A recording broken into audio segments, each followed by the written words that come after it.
Hey everyone, welcome to the Cyber Hub Engage podcast. My name is James Azar and I'm your host, and today's episode is going to be off the chains. I have Richard Warner joining me, and we're going to be talking about GDPR, cybersecurity, cyber education, all great things. I've known Richard for a really long time, so our conversations always get long. We argue, we have a good time. We still love each other at the end, though.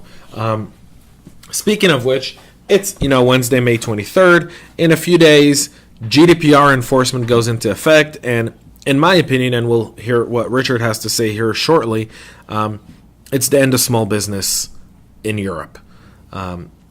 It's not the end of small business, but it's the end of fair pricing in Europe, because as businesses adapt to GDPR, the person who always carries the burden of regulation is the consumer. And so if your cup of coffee was $1, it's now going to be probably $1.50 because they've got to pay for their GDPR compliance somehow, and that's going to be what you're going to pay for. So I hope you enjoy your cups of coffee now, because very soon those prices are going to start to go up as more and more companies have to adapt to GDPR and GDPR policies and so forth and whatnot. And that's the crazy rule of thumb as we kind of proceed here with what's going on in the cybersecurity world. And GDPR is a very, very big thing. Everywhere we look, that's what we're hearing and seeing 2 days before enforcement. And so it is what it is. Having said that, I want to invite Richard Warner to join me here right now. And we should get started here in just a second. So just stay tuned. I'm going to have Richard kind of mic up, and we'll be right back with Richard Warner for Cyber Hub Engage podcast.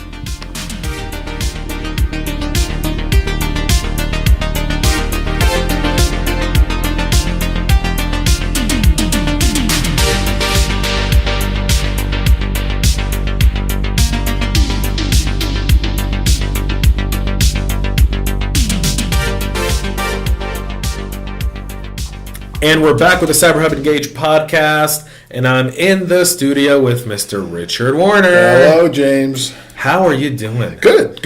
No traffic, and that's a contradiction in terms. It's raining in Atlanta, and this morning my 10-minute commute took me 22 minutes. No worries. No, it's horrible. I work out of the house, so my commute took me about 45 seconds. Is that from your bedroom to the office? Yes. Did you do a coffee stop on the way? I did. Actually, my wife brought me coffee this morning. That was very cool because she had something she wanted me to do. We got a new vacuum, and she needed a lot of help moving stuff around. So she said, I have coffee for you, and I have something I need you to do. Yeah, you realize coffee comes with a price once you're married. Yes, it does. How long have you been married for now? 34 years. She should know better by now. Yeah, she's at 34 years, you're like, when she brings you a cup of coffee, you just know something's up. Something's up. And if she's coming with a full-fledged meal, you're like, you're in trouble. Well, we're going to talk a little bit about cyber education today with Richard, who I've met a while ago, and we've had conversations that never end. Yep. Hopefully this one will be more succinct than that. We have to. I don't think people want to hear us babbling for 2.5 hours. We're not Tim Ferriss. So that's a promise. We're going to be good with your time. Yes, we are. And so I love Aware Force newsletters. Whenever you send me one and I look at it and stuff that you guys do, it's awesome. It's great. Where'd you start it? Well, first of all, why don't you tell people just a little bit about who you are? So AwareForce is the company that I launched about 2 years ago. Cybersecurity is a big problem for virtually every organization, and employees are usually at the heart of a cyber breach. They're doing something that they shouldn't. Cybersecurity professionals live this stuff, so they're living in a different world than the rank and file employee who's not thinking about cybersecurity all the time, and it probably is not that computer savvy to begin with, like you and I are, right? Because we live around it all the time. So the question became, how can we change the employee's behavior? And you do that, those in marketing know that the way to change behavior is to do communication in short drips over long periods of time, rather than try and sit somebody down once a year or once a quarter and subject them to an entire morning's worth of cross-examination and training. let's drip this stuff where the employee spends 3 or 6 minutes a month learning about cybersecurity because they enjoy the content and the way it's presented. And that's basically what AwareForce is. Branded for the customer, topical, comes out twice a month, interactive, it's a web page that has quizzes, videos, all related to cybersecurity and all designed to be topical and fun. Do you guys do any of the really outrageous kind of videos? Remember like the sexual harassment videos from the 90s? Yes. Do you do those in cyber? So our approach is we have licensed some of those. Right. What we find is that people are more apt to watch a video that lasts a minute or less. I used to think it was 2.5 minutes. Nice. But the uptake is a minute or less, straight to the point, fun to watch. So to answer your question, yes, we have licensed some of those off-the-wall, crazy videos like the sexual harassment ones. And I could tell you a story about that. But these are bite-sized. Think of the word snackable is what we provide. I like the term snackable. I think most people, anyways, they just don't want to get overwhelmed with a 20-minute video. Right. I mean, I was talking to someone the other day here who I will keep them unnamed for the sake of their position in their company, and I like them. Right. And their organization does, kind of like these monthly cybersecurity kind of trainings that you have to kind of do before you can do anything else on your computer. Yeah. And she goes, most of the time I just let it play. Go get a cup of coffee, come back, sit down, and use my common sense to get an 80% on the test. And that's enough to that's enough to V it on your checklist of things to do. So that's a push model, and that's what's predominantly out there. Right. Ours is we would rather use a drop of honey to get you to want to do it. So it's got to be short. It's got to be interesting. You got to be able to interact with it. And here's the secret. 50% of the content that we generate is about your family because you really care about what your kids are doing. Right. So if we can hook you by telling you useful information that's going to help you at home and at the office, it's going to benefit everybody. Cyber education is such a broad term, right? I mean, cybersecurity education, you have different kind of education, right? You have the technical, the non-technical, the awareness piece of it, the training piece of it. What gives? Do you need all four? Do you need, I mean, in your philosophy, your personal philosophy, where do you see it going? I think, James, it depends on the industry that you're in. Many industries, let's take healthcare, involve critical information. In this case, the customer is the patient. Right. So there's a lot of regulatory compliance that's got to come into play if you want to be an employee who's touching any information about customers. And that requires a very deep and thoughtful approach that's much more intricate than what AwareForce provides. And there are many great sources for that, for cyber training of employees. GDPR, so Europe is getting regulations. Or May 23rd, that goes into enforcement on Friday. Yeah. I did a recent podcast with someone here, with Tyler from PrivOps on GDPR, right? And you're starting to see what I like to call a clear division. I was on a call yesterday with someone from Europe, and they were like, so what are your plans for GDPR? And I'm like, I'm blocking all European IPs. There you go. Okay. And they go, why is that? I go, building out a GDPR posture and allowing people to opt in, opt out whenever they want.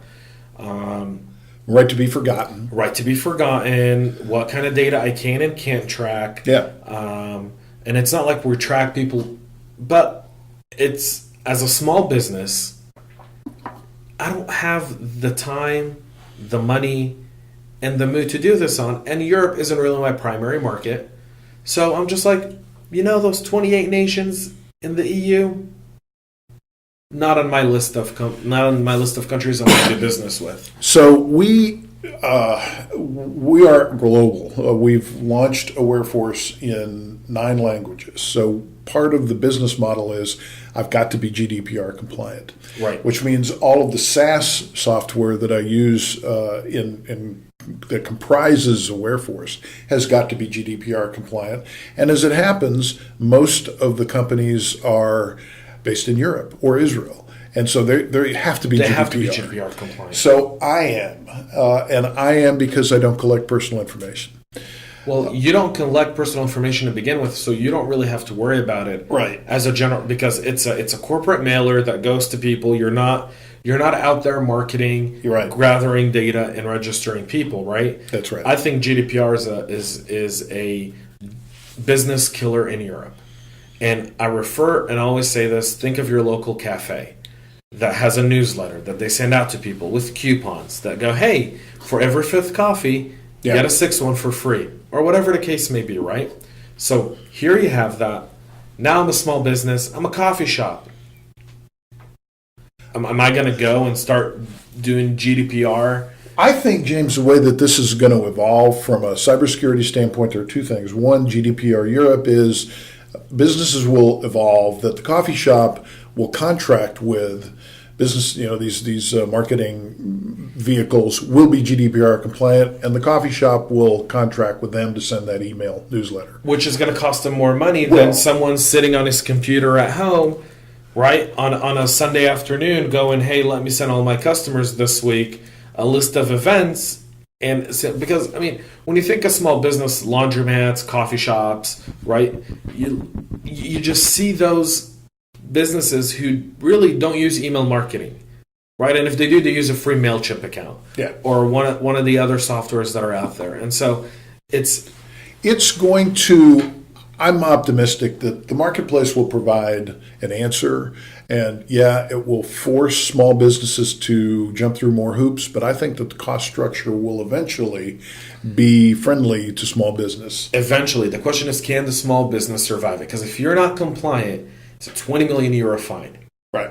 minimum, 4% of revenues. or 4% of global revenues. Well, if you're a coffee shop, good luck with that. Good luck with the think 20 million. I think the interesting thing is going to be what flavor of GDPR is going to impact the United States.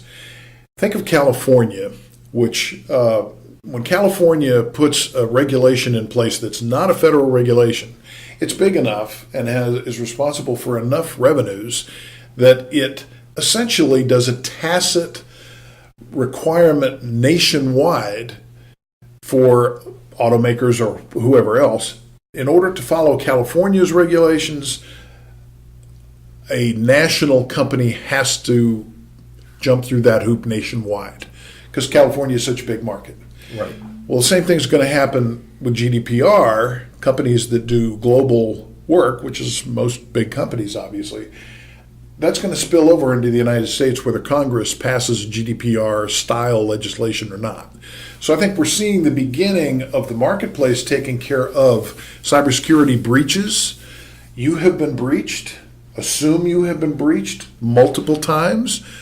This is part of the marketplace responding to that. And it hasn't hit the United States per se yet, but I think it will. As someone who's lived in Europe for a good portion of my life and done a lot of business out there, I can tell you that typical European legislation is so strict. Yeah. It's interpreted to the T. Always has been. Always has been. It demolishes most stuff because I'm waiting for Friday to see next week who they're going to enforce GDPR on. It's going to be a high cap company. It's going to be a Google or an AT&T or some other A Facebook, orange, a LinkedIn, a Twitter. And they, because obviously trying to make an example out of the coffee shop is not going to benefit anybody. It's not going to send a Well, message. they're going to go after those, but then that's the level of enforcement that you go, well, do you enforce it across the spectrum? Because then wouldn't the argument for the big companies be like, hey, they're picking on us because we have money, but here are these guys who aren't doing anything, and they're not even, sending them a letter saying, hey, you're not in enforcement. The other part of it is if you're a US-based organization that's marketing to Europe, let's say you're a mid-sized company. We're not talking about the Fortune 1000, Global 1000, or even the Fortune 5000. We're taking the lower mid-sized companies that do 50 to 150 million in annual revenue, right? And Europe is part of your market, and you go, I'm not really going to comply with GDPR. What are they going to do? I'm based here. I don't go there. They're going to find me. How are they going to collect? Right. Right? do we get forced? Because, this has been an argument I've had with some attorneys who I've spoken with where, how are the Europeans going to collect if you decide not to honor GDPR? No, I can't get a straight answer to go. We're going to have to wait and see. Now, I'll tell you my experience in this. So, AwareForce does business with a global telecommunications company that's in the Fortune top 5. Right. Beginning 2 years ago, they saw this coming and built into their contracts with all vendors that you as a vendor are responsible for complying with all laws in all companies that this telecommunications giant does. Now, I'm just a little guy, and I signed it because what are the chances? You got to do a risk-benefit analysis, and my analysis is they're not going to sue me. And if it runs afoul of a law in a particular country, whatever it was that I'm providing to them is what they asked for and approved. But they are in a position where if you're a vendor to a large company, they could come after you if there were enough assets there to make it worth their while to do that. Well, how are the Europeans going to come after you? That's the question is, if you are collecting data, you're based out of Atlanta, Georgia. Right. No one cares, right? So if you're doing, $5-6 million a year in revenue from the EU, you're not GDPR compliant. You don't have a European presence. Yeah, you don't have a European presence outside from marketing from here. How's the EU going to collect? So there's different trade agreements that allow enforcement. Right. But does GDPR fall within that trade agreement? Because it has to be, obviously, if it's part of a trade agreement, it has to be adopted by Congress. And since Congress is adapting GDPR and it's not part of a trade agreement, the question is, does GDPR become part of a requirement with the new negotiations and the trade agreements that the Trump administration is opening with Europe? So the answer for it, this is going to involve my company, AwareForce, but probably many others like us. In order to market to the EU, which we do, we're just sending stuff over there, and that's the way it goes. But if we sign a customer who's over there, GDPR compliance becomes the stick. We have to be GDPR compliant in the way we operate. But again, you're not hitting end users. They're not hitting end users, because if they're sending your email, they're probably sending it to their company employees. GDPR doesn't fall into that. A company employee can't tell the company, stop sending me emails. I want to opt out of my boss. I want to opt out of my boss sending me emails. I don't want your emails anymore, Hans. You keep your emails. That's great. Right? But what I'm saying is, for companies, and I know a lot of different companies that are based in Israel, that are the B2C companies, right? That go, hey, and here in the States that are B2C e-commerce, they sell something online. They're selling it all over the world, right? They fulfill through a fulfillment center in Europe, right? But their presence, they're paid. It's all through the U.S. So a lot of them are like, what are they going to do? Right? Like, are they going to come here and ask me for $20 million? Well, I don't got it. So, you know what I mean? Like, I don't have it. So what are they going to do? Like, am I supposed to invest right now 20, 30, 40, 50 grand to be GDPR compliant so that I can, because that's some of the costs of implementing GDPR. And for big organizations, you have the resources, you have the staff, you've got compliance, and you have legal, and you've got operations. And so you put together a project team and you go out like a conglomerate and you can adapt to it very quickly, right? If you're a small business, it's not so much. I spoke to a small business I know out in Spain, and it's a beautiful little winery. And they go, when people come to our winery in Spain, they fill out a piece of paper like any winery, like if you went to Napa or anywhere else, right, today, they have a little paper that you fill out, and they say, hey, I want to sign up to get a newsletter about the winery and hear about your latest wine offers. He goes, we can't use paper anymore. He goes, we've had to pay money to get iPads or laptops. So now, he goes, we're limited in quantity. So if I've got a group of 10 doing a tour, I've only got 3 or 4 iPads. So now they got to pass it around. He goes, and I got to pay a company to host it. Before, it was just a piece of paper. He goes, so who's going to end up paying for all this? He goes, the customer. If I was charging Sure. $12 a bottle, I'm now charging $15. Well, this gets, so this is, we're talking GDPR, and that's, in my mind, that's a mile down the road. I'm standing here at the corner of the road, which is employees not doing dumb things, right? Preventing their company from getting we did get hacked. Carried into the well, GDPR but it's relevant. conversation. It's a very relevant thing. GDPR to me is like one of those where I go, the Europeans are again destroying business. This is Europe saying, companies with a lot of money, you're going to pay us something, you're going to follow our laws. Small companies, we're going to pick on the ones we want to pick on, take you out, and then all the rest, bye-bye. Well, I'll tell you the American version of this that I say that pisses people off, and that is, if you're using the web, you have a responsibility to protect yourself and your employer by knowing what you're doing. Many people feel angry because of the Equifax breach and dozens of others like it that have exposed personal data. And a lot to be said for being pissed at Equifax because you didn't even have the choice to do business with them or not. Right. And it was carelessness on Equifax's part and culture that led to the breach that exposed 150 million adults' vital personal information to the dark web and to bad guys. And it's going to follow you around the rest of your life. You have a right to be pissed off about that. But you also have a responsibility to understand how to protect yourself, your family, and your employer from being hacked by not doing dumb stuff. You do have a responsibility as a user of the internet and your MacBook Air there to protect yourself by knowing what you're doing. And that's what Aware Force is about. If you're, I want to get back to cyber education, like you just said, and yeah, you're right. They can be pissed, but you know what? My thing has been for a while now is people have short-term memories. They do. Equifax's market cap is what it was. The CEO had $90 million buyout. Parachute. So we do have insanely short memories. And there's another thing that factors into this, and that is I don't think it's ever going to affect me. So when I speak to groups, every so often I'll ask people, hey, raise your hand if you've had your identity stolen. And 5% will raise their hand, maybe 10. Afterward, I'll say, come up. I'd like to visit with you. I'd like to hear your story. And these people who've been impacted by it are passionate, telling the stories about what happened to them and how nefarious and sophisticated the bad guys were in stealing and trying to rip these people off in ways that are almost impossible to circumvent. But 90% have not gone through that and do not care. It's like the animals around the watering hole. One animal gets attacked and eaten while the other ones have wide eyes but go about their business.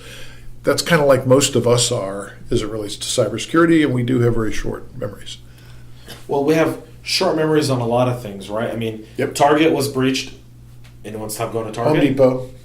Anyone stop going to Home Depot? So after No. the Home Depot breach, and Target was a Christmas and Home Depot was a different time of the year, and I went into both stores the week after the breach was disclosed. Usually it takes 200 days to disclose a breach. That's another problem.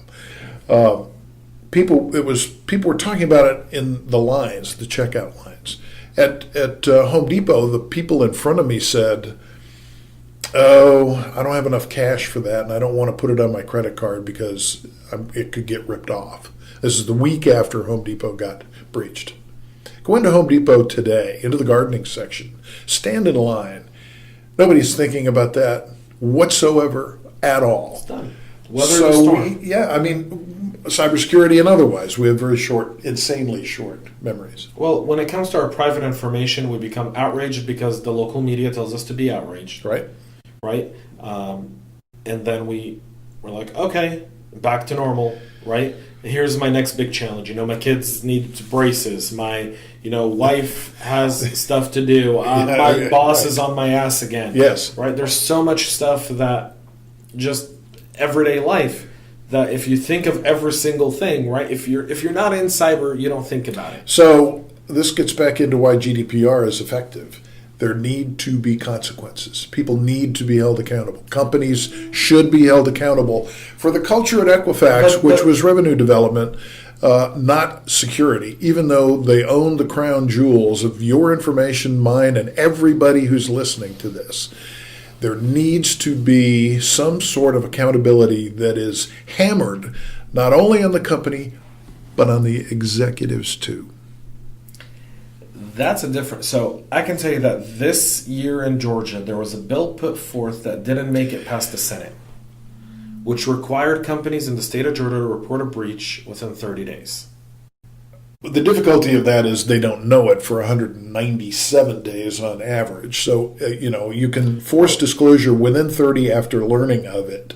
Well, I mean, Equifax knew of the breach in July. Months prior and in the fall. Didn't disclose it until almost 3 months later. And so comes a point where you go, in that 3 months, while you were investigating, why didn't you notify people so that you can have... So there's an answer to this that I don't agree with, but the head of Edelman PR, one of the largest public relations companies in the world, interviewed him as part of one of my anchoring roles at a cybersecurity summit in New York. And that was the topic. They have a specialty at Edelman, which is cybersecurity and helping companies deal with breaches and what do you say and when do you say it. So his point of view was obviously pro-company, you might say anti-consumer, anti-end user.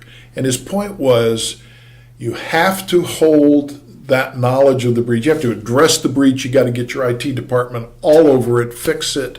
You have to know what you're talking about, because the only thing worse than going too late, as Equifax perhaps did, is going too early. And that's alerting the media, alerting employees, customers, this is what happened. Well, and then having to change your story as you learn more. Well, I mean, it's no different than breaking news on CNN, right? Or anywhere else. First draft of history, and it's going to get... But this is different. All we know is that there's an event going on at a Texas school, and we'll go to the most recent event that's very, very tragic. We'll only tell you what we know is accurate. But another reason now, this is back to a PR executive talking. The problem with that, not defending it, explaining it, the problem with that is you're constantly feeding drips about why this has happened and is in the news now. I believe that's part of the deal. It's one of those where if my information as a company was breached by one of my vendors, I'd want to know right away, so that I can take steps to deal with it. 3 months later, gives me nothing. I felt like that breach law that I think it was Senator Brandon Beach and John Albers here locally did it. Right. And they got it passed through the Senate. They couldn't get it passed through the Georgia Congress. The Georgia Congress was like, the House was just like, we're not doing it. And don't tell us what to do. Government, don't tell us what to do. Well, you're like, this is the Georgia State Senate. That's what they say. Georgia House. They're like, no, and it stalled there. And it's like one of those where you go, you have to give companies a timeline to report a breach when they find out where it is. 30 days. I don't care if you're still under investigation. Some states have no law for notification. Equifax was not required to notify any customer in Oregon of the breach because their laws specifically don't require it. It's grizzly bears there, isn't it? There needs to be a national law similar in flavor to GDPR in the United States. It has to be on the national level. I'll disagree with you. When was the last time the government got any law right? Better than not having one. If you want to regulate it, I think you should go to the SEC fined Yahoo, right? It was like $35 million for the breach back in 2014. And it impacted their market cap, and that was the real reason that it was an issue. $35 million, and the reason for the fine was the failure to report the breach for 2 years. Okay. It wasn't because of the breach. It was failure to report the breach for 2 years. That's accountability. It impacted but that was the SEC. Verizon's purchase price. Right. But that was the SEC. So does the SEC do this? Do the banking bodies that regulate do that? Do the health, HIPAA? There has to be this is not a state by state regulation. But on a national level, the challenge you have is there's so many different voices there, right? And there's so much. There. So do something. Well, get off your butt and do something. Did you watch the Mark Zuckerberg testimony at Oh, it was Congress disgusting. on the Hill? It was disgusting. I mean, half of those elected officials didn't even know how the internet works. Disgusting. And then his interview the night afterward on CNN, where the reporter, 25-year-old girl who was enamored with interviewing Mark Zuckerberg, tossed. It wasn't even softball questions, they were Nerfball questions. How do you think your children will feel having a father who has had this big an impact on the internet? No, Congress needs to understand, obviously that's an impossibly heavy lift, but that shouldn't stop us from moving forward in this direction. Accountability has got to happen, and there is none. In Europe, the accountability didn't come from the government. The accountability came from people, right? GDPR was a people's movement.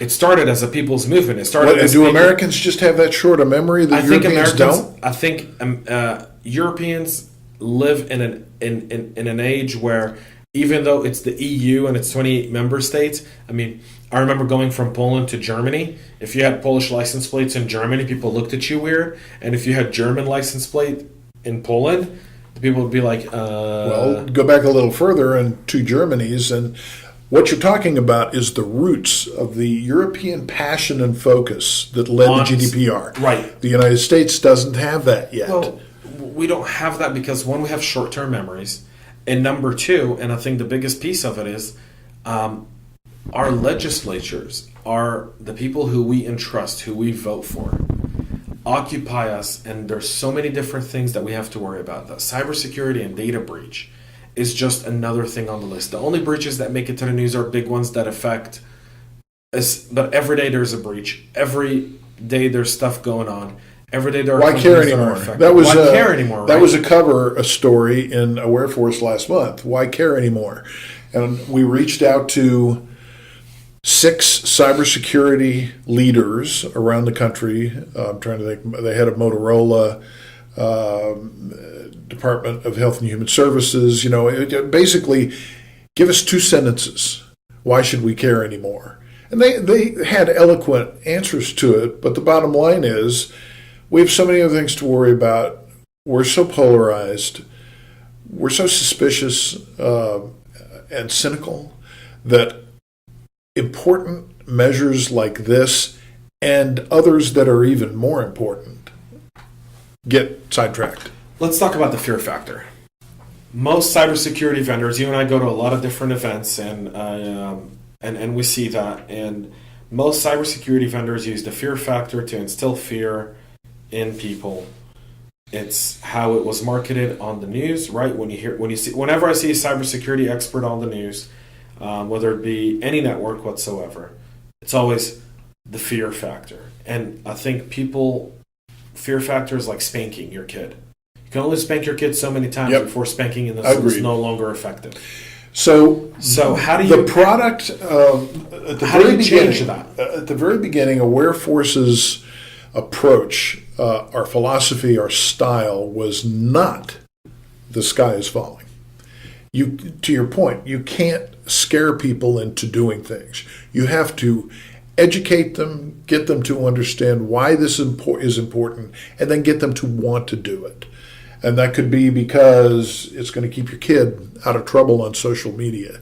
It could be because at the office it means that a competitor for your organization isn't going to get important information that you are working on because you did something you shouldn't have done. So fear is not the driver. I like that analogy about spanking because it's correct. This has to be from a positive place. There's another fringe benefit that Aware Force brought to the table as we put together the value proposition at the very beginning. And this is it. It's to your point. The IT departments in companies and organizations are seen as the bad guys. They're seen as Dr. No. They're here to build the sandbox that you can play in, and you can't play outside the sandbox because it's dangerous. Well, in reality, okay, that is functionally the way that it works, but the IT department are the good guys. They're here to protect you and your family. And so part of the fringe benefit that we brought to the table, part of the way we market this product is we're going to make IT the good guys that they should be. Forget the fear. Let's look at the small businesses, right? The small businesses that collect information, and we'll use my example for GDPR, right? The coffee shops, the small restaurants, the pizzerias, the people who, you know what, they scratch a living. They work on their own terms, they scratch a living. And, you know, you look at them and they go, well, why would a hacker ever come to me? And I had this argument yesterday. So I was working out Most of the hacks are there. I was working out yesterday, and I've been telling the GM at the gym I go to, I was like, your router is sitting right there front and center for everyone to see. And it's not protected. It's not protected. Oh, my God. No. It has their Wi-Fi password is readily available everywhere in the gym, so it's really not This is a difficult great to point. connect. This is a great example. And the guy who installed it, who also works out at the gym, really big muscle guy, kind of in his, you know, in his late 50s, doesn't look it, looks in his 40s. I mean, you know, we're slobs. He obviously works out a ton, and he does, you know, he's I call him the Vince Vaughn character from Old School. Right? Sells speakers, been doing it for 30, 40 years, and now he's gone into IT, and he goes, and we're having a conversation yesterday about, he goes, yeah, I'm going to Vegas, and I go, well, you know, do you have a jetpack for your Wi-Fi, stuff like that? He goes, no, and I go, so you just connect to every Wi-Fi network you see? He goes, yeah, what's the big deal? I go, okay, you mean like that router that's sitting right here on the desk? He goes, well, there were no other wires, no other place to put it. I go, really? I go, because let me tell you something. In my history, you can always run a wire. It's a gym. It's a wide open ceiling, right? It's not like it has tiles or anything. Right. You can run a wire, hang it on top of the wall where no one else can get to it, right? Where you got to use a ladder to get to the router. Not, you see where my MacBook is? I'm standing here talking to you. This is where the router is. So if you turn your back, and you have to turn your back at one point or another while we're talking, how easy is it to access that router? Oh, instant. His argument was, this place wouldn't be a target. These guys go after big fish. And I go, you apparently don't understand how hackers work. You're also apparently so ignorant to the fact that you don't think that a hacker is going to target a gym in Johns Creek, Georgia, which happens to be a Populated by executives. Populated by very wealthy people with very distinguished credit cards with very high credit limits. Meaning that if I penetrate this place and obtain that data, I can then go on a shopping spree, and by the time it's picked up and traced back to that gym, what gives? And he looked at me and he goes, that'll never happen. And a part of me just wanted to be like, I'm going on the dark web right now. I'm posting this place as a target to prove to this asshole that people, once I put this place on a map, people will come here and do it. And he looked at me and he got so frustrated. I got so frustrated. I'm like, this comes back to why Americans don't care. No one thinks they are a target. Until they're a target. But that small business, that pizzeria owner, that coffee shop, who could be listening to this podcast, what tip do you have for them on cybersecurity, on an education piece, on an awareness piece? What are some of the best practices? Don't do dumb stuff. And, you know, it's not that hard to figure out what dumb stuff is. One of them is having an open Wi-Fi for your customers, which is not smart. So cancel your open Wi-Fi. Only dealing with reputable vendors. Reputable. If I join email marketing, if you take some time to understand where your risks are. A lot of it comes from payment processors. So, for a small to medium-sized business, many of the hacks that have happened in the last few years have involved payment processors, smaller payment processors, and the owner of the business is the one at the end of the line who's responsible for the loss. So, all right, take some time, do some homework. Are you using a reputable payment processor? There are many out there. There are many small ones who are not, who have not had the capital to keep up with the security features that needed to be integrated into their systems. Let's go on the non-techie side, right? Because most small business owners, you tell them a payment terminal, they go, I'm using Square, I'm fine. It's their responsibility, right? So you said a great thing. Don't have an open Wi-Fi. That's a really non-techie thing, right? What's other like non-techie things we can give them? in your opinion? Is as you're make sure that you're surfing, you're doing your business on your computers on a secure connection. Here's one that'll cost you $4. Put a privacy screen on your laptop or desktop so that people can't see what you're working on unless they're sitting directly in front of the machine. Great idea. This is just like flying in an airplane. The kinds of, sensitive business information that gets leaked because of where somebody is sitting. Oh, I love that. I was sitting on a flight. The guy next to me worked for a very, very large company, flying for a very big presentation, sitting, and I'm sitting in the window seat, he's got the aisle, right? And your laptop never faces the aisle. Most people have their laptop face. Right, because they're trying to be safe. Well, and it's also where they sit. You don't want to get hit with the drink cart right, on right. the aisle, right? And I'm looking, and I see his entire business proposition for the meeting he's going to. I mean, I'm just sitting there, and I'm holding my phone, and it would have been so easy for me to just go, and he would have never known. Make sure your phone's set to silent while you're doing that. I had headphones on, so there was no way he would have known. Yeah, that's crazy. I mean, you're right. The privacy screens, what a great idea. Flip, put the camera cover, some people use Post-its, some people use the slightly more sophisticated slider. I use my sponsor, Cyber Hub Academy's. Oh, that's nice. Okay, so you slide your little thing over the camera. Another ad here on your laptop. Make sure that your system software is up to date. Make sure that you're using, some sort of Symantec or other software to protect. This is whether you're using a Mac or a PC, and you need one on your phone. Above all, make sure that your OS is up to date. Yes, it's annoying. Yes, it takes your computer down for 10 minutes, but make the time every time that it's offered. Make sure that your office is up to date. Again, when these messages come on your screen, it's very tempting to say, bother me later. Don't. Bother me now. Take the time to do that. Yeah, just take a break. Go make yourself a cup of coffee, let it update, come back. A lot of this is low-tech stuff. Shred, don't throw away the sensitive information that's in your work area. You don't think that that's going to be a problem, that anybody's going to be going through your trash, but there's still low-tech attacks that happen because of the availability of information on paper. Hacker do recon, right? So if you work with someone, they're probably reconning your place. It's like out of office. Never put an out of office message on your email. If you're an executive, you should never do an out of office email if you're an executive. Let your emails come in. Answer them when you can, even if it takes you 3 days. Reply to the person and say, sorry, I've been out of the office. Why don't I use an out of office? Spear phishing is perfect. I now know you're out of the office. So if I'm going to, go after your business, and there was a business just literally a few exits down the road from us that unfortunately had to close its doors. So the owner was out of the office at a convention, had an out of office message. Closed its doors permanently, or because they closed its doors permanently.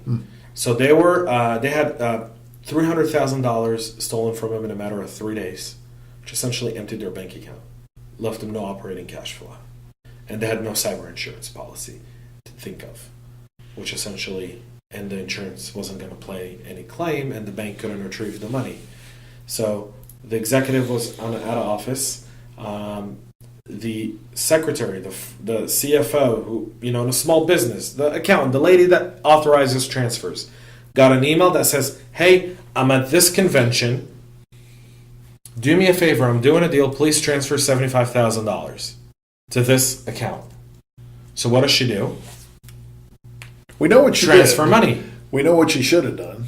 Pick up the phone. Pick up the phone. This isn't just, I'll tell you, if you want to go from there, a small to mid-sized business, one of the most common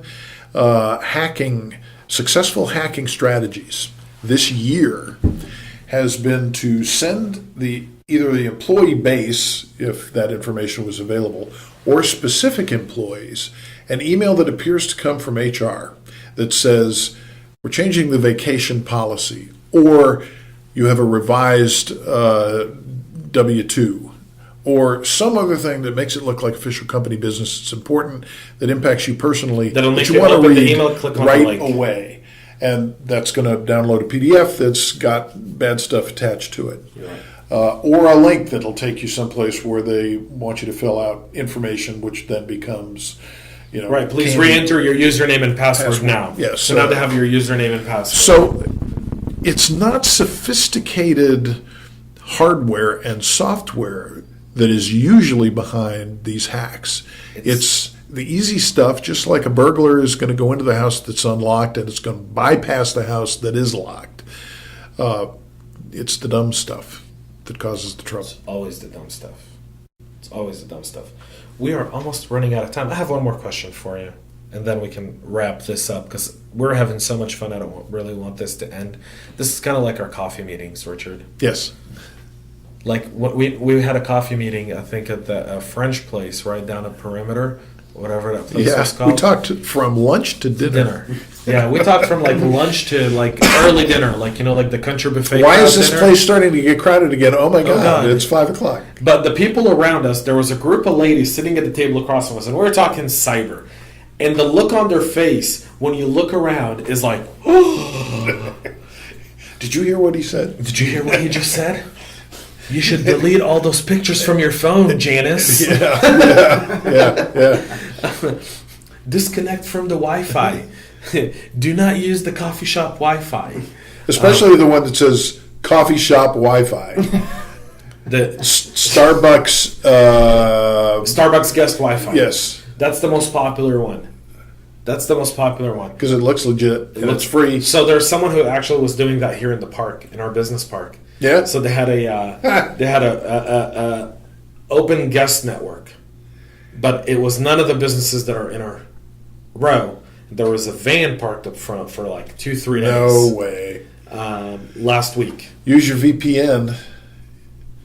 Go ahead and learn what a VPN is. Install it. Use it anytime you're on the road. You can use Tunnel Bear. We use Tunnel Bear, that's what I use. If Tunnel Bear is interested in sponsoring, you can reach out to us at Cyber Hub Engage. I use Tunnel Bear also. It's a great organization. Great tool.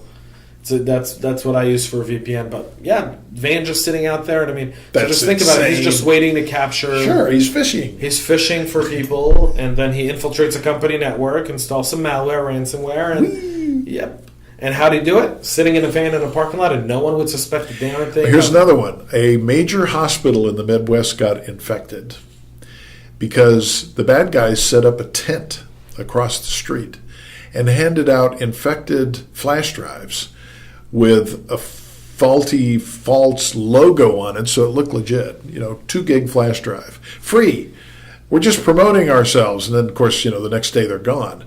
Can you imagine how many people plugged in the infected flash drive? I hate to be that IT guy.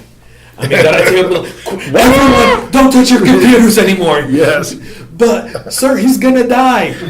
Let him die. Sounds like a CBS show. It does sound like a really bad NBC show, actually. CSI flash drive. CSI. They now have, what is it, NCIS Cyber or CSI Cyber? Right. Right? Have you seen it? No. No, because everyone who's I'm in not that cyber, sexy, Well, no, everyone who's in cyber tells me it's a dumb show. They go, all of a sudden they're breaching, and they're going through the hacker kind of mindset of a He's guy wearing a hoodie. he's wearing a hoodie in a dark basement, right? With his mother's 7 basement. screens, right? With 7 screens, and Belarus, Romania, Bulgaria, Russia. We did Cyber Hub Summit in Austin, and I was talking about countries, nation state sponsors, and I didn't include Russia in it. And so Ram Dor, who's one of our speakers, goes, James, is there something wrong with the Russia word now that I should know about? And I go, well, we are in Texas, so you want to be careful how you use the R word in Texas. So the third biggest hacker in the world is the United States. That's not surprising. I've seen it in the first place in other reports. The countries, Russia is one, China is one, North Korea is one, Brazil is one. Yeah. And we're one.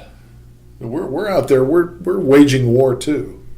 Well, we have agencies that's their whole sole responsibility. I mean, apparently we knew what the Russians were doing.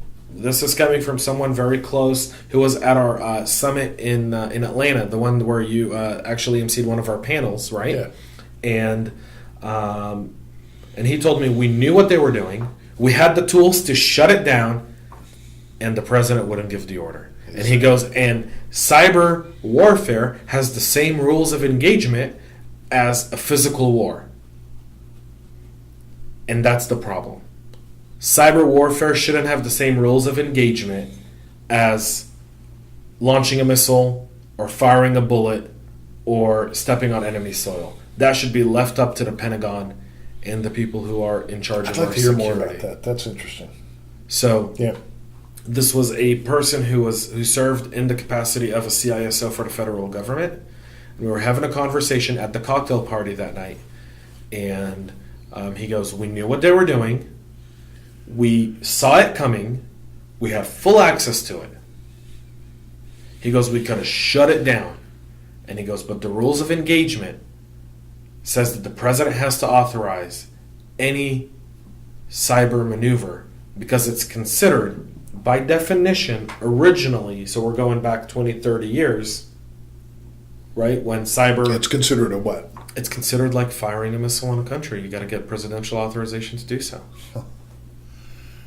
Okay. Gotta dig into that more. So, apparently in our rules of engagement, even if the DOD and the Joint Chiefs and... There's a lot of debate about this in Washington right now about Right. whether that should continue. And there's a big movement that should be the responsibility of the Secretary of Defense and the Joint Chiefs.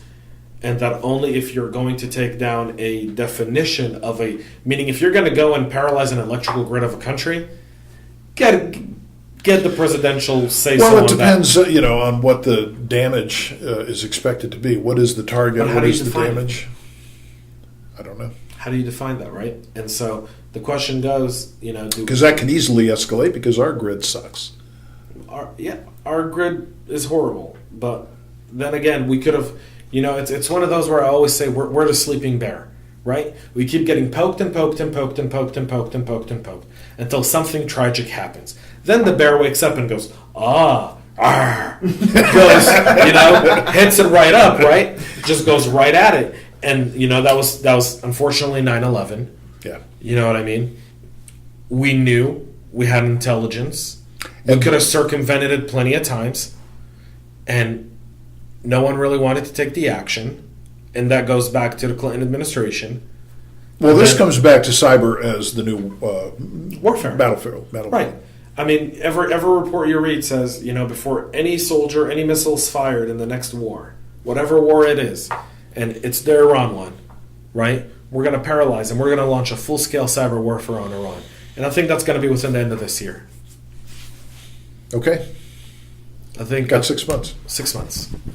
I think Pompeo has... He's not afraid of it. He's not afraid of it. Neither is our Secretary of Defense, and neither is our President, and neither are our allies. Our allies want us to go. And you paralyze them economically with sanctions, then you launch a full-scale cyber warfare on them. You take down their infrastructure. You can overthrow the Iranian regime without firing a shot as a foreign country. Take away their infrastructure. Crazy. Launching a missile. Crazy. Yeah, I'd like to do it. I'd like to hear an expert guest in here talking about that. We did that on our last episode, which we haven't launched yet, Jeff's episode, right? Mm-hmm. So we had one of our chief trainers at Cyber Hub Academy who was on the show last week. He used to work for the NSA, and that was actually one of our things that we talked about. Check that out. Yep. So, Richard, thanks for being here. I want to be cognizant of time. I couldn't even tell you how long that went because people haven't come in for dinner yet. We're probably close to an hour. I think 52 minutes. That's great. That's even before intro and outro. Oh, we'll have to edit that one out. No, I'm like Jay-Z, one take only. So Johnny Carson, Johnny Carson was a one-take guy too, wasn't he? They start the tape at 5:30. They end the tape at 7. There was an earthquake during one of the Tonight shows, and they continued to roll.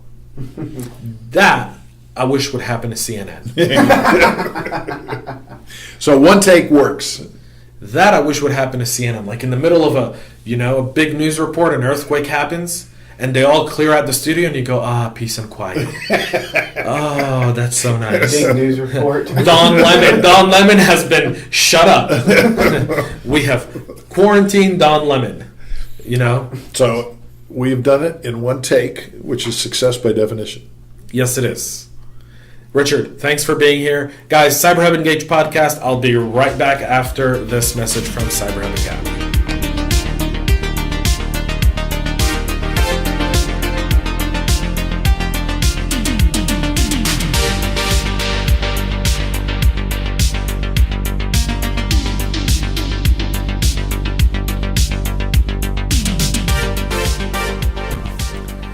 So we wanted to talk about cyber education, and I don't think we really nailed that. Right, Micah?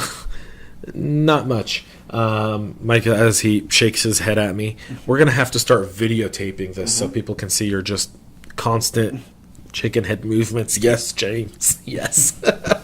Awesome episode. GDPR, cyber education. I hope you took away some of those points that Richard mentioned in terms of don't have an open Wi-Fi in your business if you're a small business owner. Really use a screen guard. Little things that don't cost a lot of money that are simple, but just help make you a little bit more secure, help increase your security posture, make people around you more aware, and so forth. And so we hope that those tips were helpful for you. I'd love to get your feedback on our show. Facebook, Twitter, LinkedIn, at CyberHub Engage. Follow us, subscribe, download, share this podcast with your friends. I want to thank you for listening. Thank you so much for tuning in. My name is James Azar, and this is the CyberHub Engage podcast. We'll be back soon with another very interesting guest.